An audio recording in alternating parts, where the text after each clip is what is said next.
Alright, so one of the hardest things about this channel is finding something to talk about that hasn't already been talked about before, or better yet, putting something in a way that hasn't been put in a way before, as in it hasn't been explained in the way it has been before. And that can be quite the challenge, especially in this day and age when there are plenty of channels related on meditation, the occult, spirits, so on and so forth. They're a dime a dozen now. It's like almost every other channel that I come across talks about these subjects in some way, shape, or form. Now, I do want to preface by saying that this is not mainstream media. In fact, well, this, along with many other channels, is not really mainstream media, but what exactly is mainstream with all the conflicting thoughts out there? Now, there are things that may be socially acceptable to talk about in public, or things that you just wouldn't talk about to your friends or someone you just met right out of the gate. And even with people that you know that they're probably going to be ignorant. They're probably not going to know any better, and they probably won't even care, or better yet, roll their eyes at you and think that you're completely nuts. And that leads me to my next point.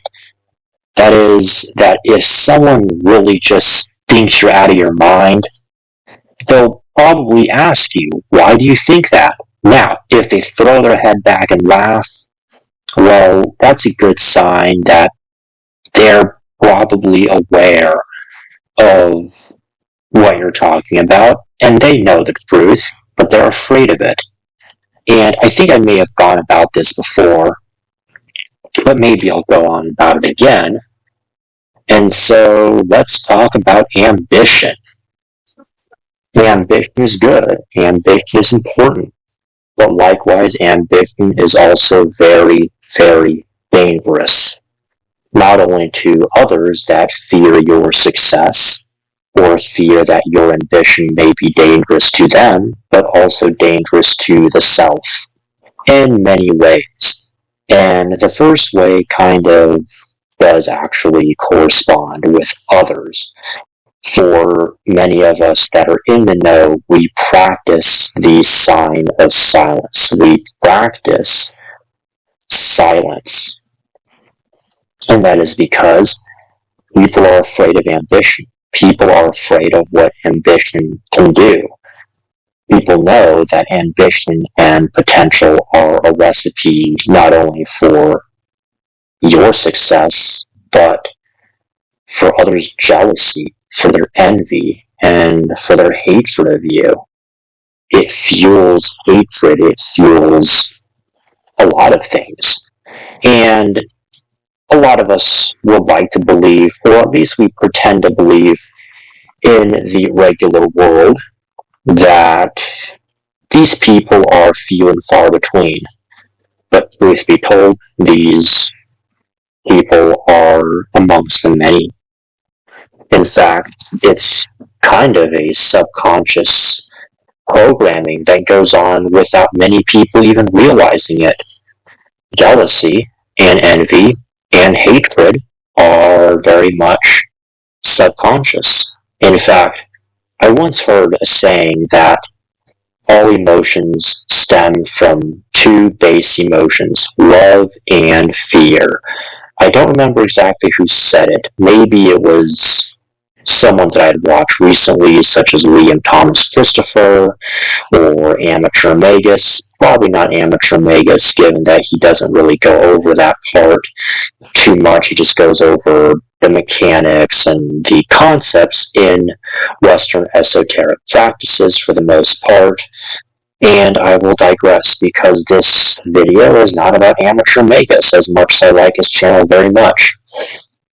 Rather, this channel is about self-development, and I've gone over meditation, and maybe once or twice, and that's, well, mainly because there's so many channels out there that stress the importance of meditation and the importance of deep breathing and how that does in some way tie into discipline. Now, many channels out there, in fact, I'd argue most channels that I've come across, don't really talk about discipline in that sense.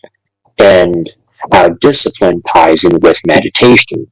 Meditation in and of itself is a discipline. In fact, it can be a lot harder than it seems, especially for starters, because there's so much background chatter and noise and just stuff going on that you really don't want going on. Now, discipline is very, very important, especially when it comes to meditation, and meditation can tie into discipline. In fact, I've been meditating a bit more recently, and I've come across quite a few things, and that's why this video sounds a bit ranty and just kind of jumping around from topic to topic. Because after a few meditations, I kind of decided I was just going to spit it all out. So here I am, spitting it all out. Let's just spit it all out. So, about meditation, it's a discipline of doing less. In fact, that's much of what discipline is doing less. Not doing the wrong thing at the wrong time, even when you feel like it. Because there's many times when we feel like just saying something really mean or saying something just really wrong, even though we know it's wrong, we just want to say it to get it off our chest. I've made that mistake before, and I'm sure many of you have as well. I'm sure we have all made the mistake of saying something we shouldn't have said, even when we knew it was not a good thing to say. Now, what does that have to do with meditation? Well, meditation is essentially the discipline of doing less and focusing more.